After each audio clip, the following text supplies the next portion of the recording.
နေတဲ့ချိန်လူတိုင်းအိမ်မောကြနေတဲ့ချိန်မှာ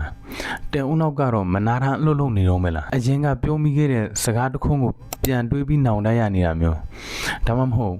မဖြစ်သေးတဲ့အနာဂတ်အတွက်စိုးကျိုးတွေကိုကြိုတွေးပြီးရင်တုန်နေတာမျိုးပေါ့ငါဘာလို့ဒီလောက်ထိတွေးမိနေတာလဲငါစိတ်ကြရောရနေပြီလားငါစိတ်ကပုံမှန်ရောဟုတ်ရဲ့လားဆိုတဲ့အတွေးမျိုးကိုတင့်ကိုတင်ဘယ်နဲ့ချိန်လောက်မေးမှုပါလဲတကယ်တော့ overthinking ဆိုတာကျွန်တော်တို့ရဲ့အုံနောက်ကကျွန်တော်တို့ကိုအန်ဒီကနေကာကွယ်ပေးခြင်းလို့စူးစမ်းရင်လမ်းမတွားတဲ့အကျိုးဆက်တစ်ခုပါဒီနေ့ဗီဒီယိုမှာတော့ overthinking ဆိုတာတကယ်ပဲစိတ်ကြယောဂတစ်ခုလားဘာကြောင့်လူတွေဒီလောက်ထိတွေးနေရတာလဲဆိုတာကိုစိတ်ပညာရှုထောင့်ကနေအဖြေရှာကြည့်ရင်အဲ့ဒီတွေးလောင်ရင်တွေကနေရုံးထွက်နိုင်မဲ့နီလန်းတွေကိုကျွန်တော်ပြောပြပေးတော့ပါမယ်ပထမဆုံးမင်းဝန်ကိုဖြေရရင်တော့ overthinking ဆိုတာ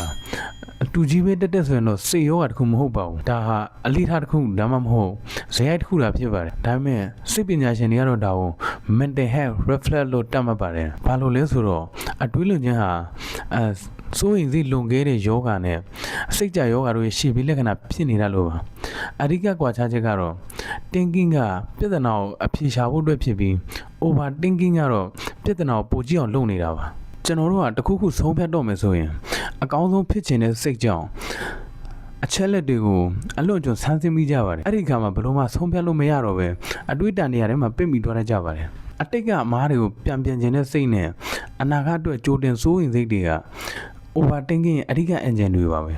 ကျွန်တော်တို့ရဲ့အုံနောက်ဟာအန်ဒီရဲ့ကိုကြိုတွေးဖို့ဒီဇိုင်းထုတ်ထားတာပါဒါပေမဲ့လက်တွေးဖို့မှာတော့6ကဘာပေါ်ကပြုတ်ကြမှာတဲ့လူမှုရေးကိစ္စတွေနဲ့အလုပ်ကိစ္စတွေကိုအန်ဒီရဲ့လို့ထင်ပြီးတနေကုန်တွေးတောနေမိတာဖြစ်ပါတယ်ဒါဝရတမို့နီလာတစ်ခုကတော့9မိနစ်စီးမြန်းပါတွေးနေမိတဲ့အရာကနောက်9နှစ်နေရင်အရေးကြီးနေအောင်မလားလို့ကိုအရင်မေးကြည့်ပါအရေးမကြီးဘူးဆိုရင်အခုချက်ချင်းရပ်ပလိုက်ပါနောက်တစ်ခုကတော့ physical distraction ပါအတွေးတွေအများများလာတဲ့အခါထိုင်မနေပါနဲ့လမ်းထားလျှောက်ပါရေချိုးပါဒါမှမဟုတ်လက်နဲ့တစ်ခုခုကင်တွေလှုပ်ဆောင်လိုက်ပါအတွေးလွန်တာဟာတင့်ကိုလူထူးဆန်းဖြစ်စေတာမဟုတ်ပါဘူး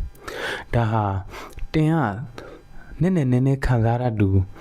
စိစချင်သူဖြစ်လို့ပါပဲဒါပေမဲ့အတွေးလွန်တာတင်ရဲ့ပျော်ရွှင်မှုကိုခိုးယူသွားခွင့်မပြုပါနဲ့နေရာစပြီးအတွေးထဲမှာရှင်တန်တာတဲ့တကယ်လက်တွေးဘဝမှာရှင်တန်ကြည့်အောင်တင်ကရောဘလို့အကြောင်းအရာတွေကိုအတွေးများဆုံးလဲကိုမင်းမှာရေးတော့ပြပါဦးဒီနေ့ဗီဒီယိုလေးကတင့်အတွက်တစုံတစ်ခုကူညီနိုင်ခဲ့မယ်လို့မျှော်လင့်ပါတယ်အားလုံးကိုကျေးဇူးတင်ပါတယ်